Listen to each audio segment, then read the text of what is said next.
Hi, Chris. It was a long day of waiting for this ransomware update, and we finally got it towards the end of the meeting. And we did learn a few new details thanks to a presentation that was given by the chief security officer with the city. Now, we did learn in that presentation that it took 27 days for the city to identify that a ransomware attack was taking place. But we also know that once discovered, the attack was contained in just one day, though damage had already been done. According to the city's chief information officer, 6.4% of total systems were affected. He said a small amount of sensitive data was accessed. A large amount was not sensitive. Now, the presentation also stated that the city is 99.9% back to normal operations, which is an improvement from the 90% at the beginning of June.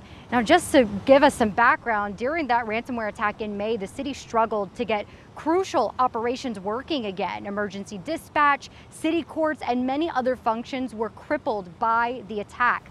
In August, officials confirmed that 27,000 city employees, retirees, and even their dependents received notice that their social security and medical information was accessed. And in that same month, the city approved spending $8.5 million for software, hardware, forensic experts, and credit monitoring for people who received those notices of having their information compromised. But details otherwise still were not provided. Even today, details as far as the impact of how those nearly 30,000 people were affected were not given today. Now, city council members were scheduled to go into closed session to discuss further detail if they wanted to. However, they opted not to do that.